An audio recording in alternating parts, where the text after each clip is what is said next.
Kia ora whanau, here's a quick intro to Rāhiri, focusing really just on the differences between this boat and a Tortuga. And we have my beautiful assistant Claire behind the camera. Look at that bum, awesome. First really obvious difference that you'll see is that we've got this gigantic narwhal's tusk sticking out the bow of the boat. That's going to make anchoring much easier. This anchor is heaps heavier than the other ones. So we wouldn't want to have to haul it around. That is going to make some obvious differences. So we save our backs, that's lovely, but there is a rover for the first person to swipe this off on the jetty. So that's completely avoidable. Let's avoid it. The place that'll make the biggest difference is if you're heading into the bullpen in Picton, that commercial bit of the port there. If you're doing that and there's a strong northerly and you've got a cutter alongside, I'd rather not have this boat. But if you did have this boat, then your best strategy probably is to have another person jump aboard the cutter, unlash the tiller, and use the rudder of the cutter to help the rudder of this boat, and that would help. Cool.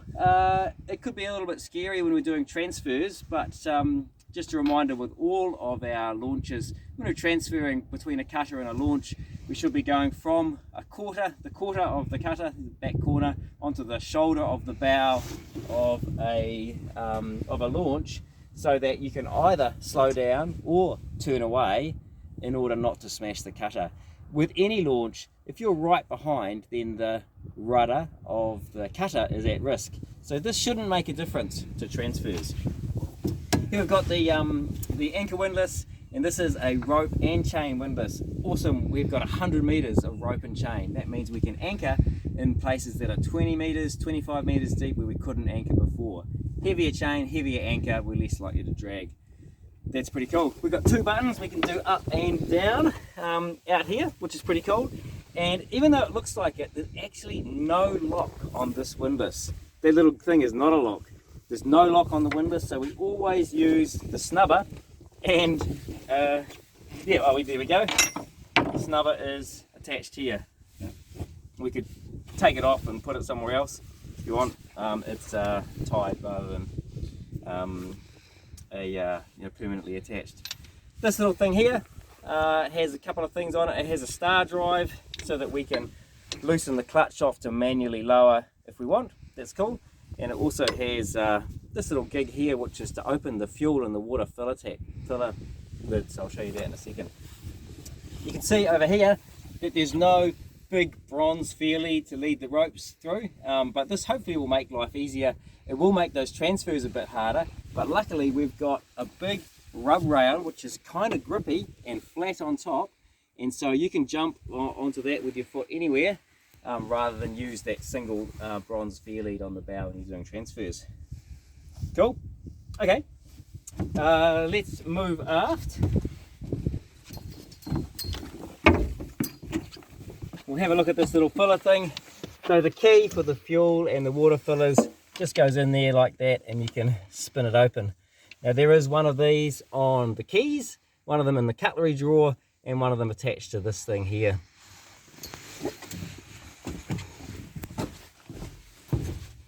Heading aft, there is a net. We don't have the net yet. It's in here. We've just got to put it on. Haven't got around to that yet. And if we have a steering failure, you use the same tool with the star drive. You can spin this open here, and then you can put the emergency tiller in. Now the emergency tiller is in two pieces, and it's down there in the port quarter hatch, and it's pretty simple. You'll work it out. It's in two pieces. One plugs into that and does up with a little bolt. You can just use your fingers, and then the actual tiller bit comes out here above the tow post. Nice and easy. And the bypass for the hydraulics is way easier to reach. It's just right here, mounted on this bulkhead. So that's just for training purposes. If your steering actually fails, you wouldn't need to do this. But for us to be able to train, you can turn that off, and then you can move the rudder without the wheel, just like the other launches. Cool. Otherwise, things are pretty much the same. But let's go and have a look at the engine room. Oh, before we go engine, let's just look at this. This little winch here. The winch handle we don't have yet, but we'll get the winch handle. Here is a jammer. and that davit we can lift the dinghy aboard, we can lift people aboard, and it just swings out. It's got a pulley on the end.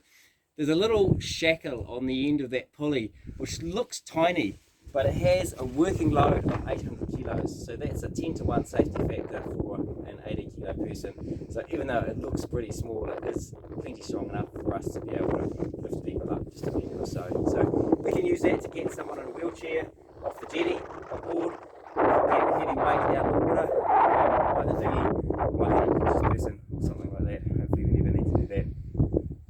Cool, let's have a look at the engine here. So this engine is really different to the John Deere's. It idles rougher, and because it idles kind of rougher, well, it just shakes the boat around more, which is not just the engine, it's a combination of how the boat works with the engine. Because of that, we've tweaked the idle speed up a little bit. That smooths it out, but that means that at idle speed in gear, this boat goes about a knot faster than the other Tortugas, so that's just something to watch out for. It's also a disincentive to sitting around idling, and that's good because sitting around idling is not great for diesels. So we can do all of the engine checks without climbing down. It's easy to climb down, but kind of don't need to unless there's an unusual circumstance. So I can check the coolant here and the coolant overflow. I can check the oil with the dipstick right here. I can fill the oil up.